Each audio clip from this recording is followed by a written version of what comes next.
Hey folks, it's Ardwulf. Welcome. We're going to do an unboxing today, and it's another title from White Dog Games. This one is Gorbachev, The Fall of Communism. This is a solitaire game by Ben Madison and White Dog Games. I believe it uses the States of Siege mechanism, and it's part of Ben Madison's Cold War trilogy, which is something that I had not noticed until just now.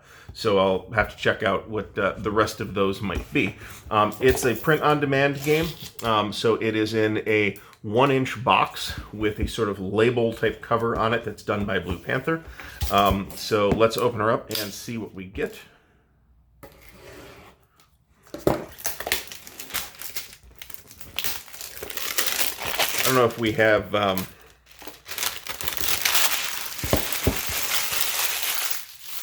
design and artwork by Ben Madison, actually.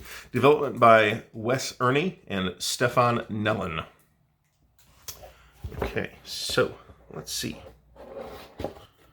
All right, so first thing we have is a deck of cards. Not counting them at this exact moment, but it looks like it's about 25 or 30 cards, and this looks like it's going to be one of those games, States of Siege type games, in which the cards kind of push the action around, which is fine. Apparently, there's some games in this sequence or family that don't do that.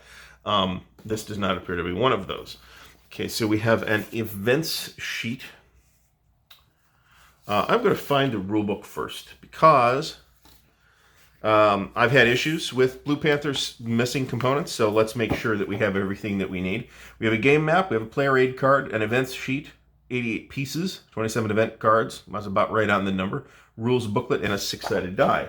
Once again, the 6-sided die doesn't appear to be here. I'm not gonna complain about that particularly, since it's a die and I have plenty. So it looks like we're good. All right, so we have an events sheet, which is a single-sided reference sheet on heavy paper for special events. We have an example of play, which is, I was about to say always nice to see, but I don't consider it optional, and I consider it a failure of development when games don't include an example of play, even if it's got to be relatively brief based on the nature of the game. I want to see it. We have the counter tray, quote-unquote counter tray, and this is a Ben Madison signature thing where you actually use this display to set the pieces up in preparation for playing, and that's actually kind of cool.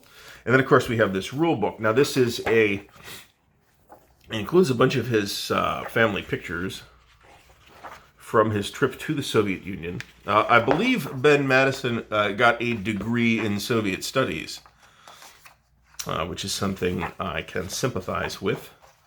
And then, of course, the Soviet Union went away. Looks like actual rules take up roughly 11 pages here. Does that sound right? Roughly 11 pages. And the rest is designer's notes and stuff like that. A lot of times in these print-on-demand type things, you don't get good designer's notes, and here we do, and I think that's great. So those of us old enough to remember these historical events might find this an interesting topic. And of course we have the map, which I'm trying to unfold and failing. And it's an 11 by 17 type of thing. And this is one of those mechanisms where there is a central space and multiple tracks converging on that space. And the goal of the player is to keep any of the track markers from ending up in the central space, this being Moscow in this case. The lines connecting the tracks are red, and a lot of the map is red, go figure. And it's a little bit hard to read, but the map is so straightforward that I doubt that that's going to be a problem. And then we have a set of counters, and this is what I would call a half counter sheet, but typically for games that are printed on demand from either White Dog or Hollandspiel, this is in fact a full counter sheet. There is a reason why there's a Frank Sinatra counter, by the way, that I won't go into at this point, but I might if we do a playthrough video of this, and I'm considering it. Otherwise, we have a variety of different markers that go on the tracks, and then I think we have a number of actually event chits, and then they are single-sided counters with a black back And these are that super thick. They're not laser cut, but I don't know what mechanical thing they use to cut these super duper thick counters that Blue Panther does. They are square counters. Love to round the corners, but you couldn't do it with anything less than a belt sander, so that won't be happening.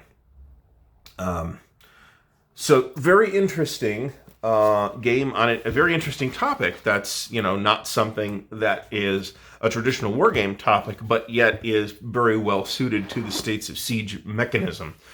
So we may get some gameplay out of this. Please like the video, thumbs up the video if you have enjoyed watching it. Please subscribe to the channel and click the little bell icon to get notified when new content comes out. And support the channel, blah, blah, blah, blah, blah, blah. Link in the description. Everybody have a great day and happy wargaming.